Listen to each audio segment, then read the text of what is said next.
Alright guys, so magandang umaga. Isang malungkot na naman ang nangyayari ngayong panahon na to. No?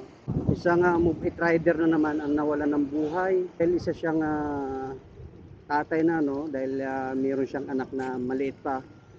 So kawawa, no? Masakit talaga isipin na may mga ganitong pangyayari.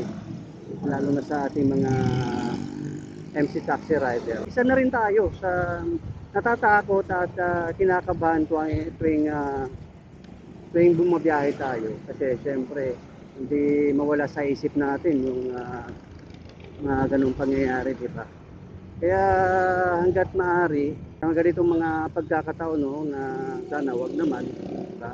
Wala naman may gusto, pero syempre, kung mangyayari man, wag na tayong lumaban. Ibigay na natin kung ano yung gusto niya. Kung gusto niya ng pera, bigay mo.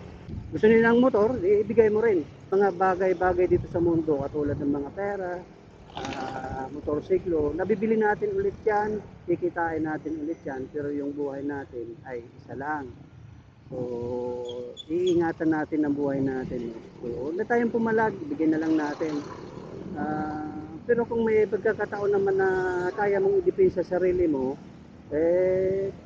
why not, di ba? Pero syempre, unahin natin yung safety ng ating mga sarili. Hindi naman kakabawas sa pagkalalaki mo pagka ibigay mo lahat ng hinihingi nila. Yun lang naman ay yun ang pagiging sa pagiging safe lang natin, no? So masakit lang isipin kasi dahil minsan nakikita mo sa mga ibang rider, nakikita mo sa social media na naglalagay sila ng mga note sa mga likuran ng kanilang helmet, no? Masakit isipin mo, meron ako nakita sa social media na ang sabi niya pa doon sa note niya ay huwag niyo po ako patayin, may maliit pa akong anak. So, ang gusto ko lang naman ay maihatid kayo ng safe, di ba? Parang ang sakit isipin yung bang lumalaban ka ng patas pero ginaganong ka pa din. Okay lang naman sana kuhanin mo ng lahat ng gamit, pero pati buhay kinuha niya pa eh. Diba? Napakasakit isipin naman talaga.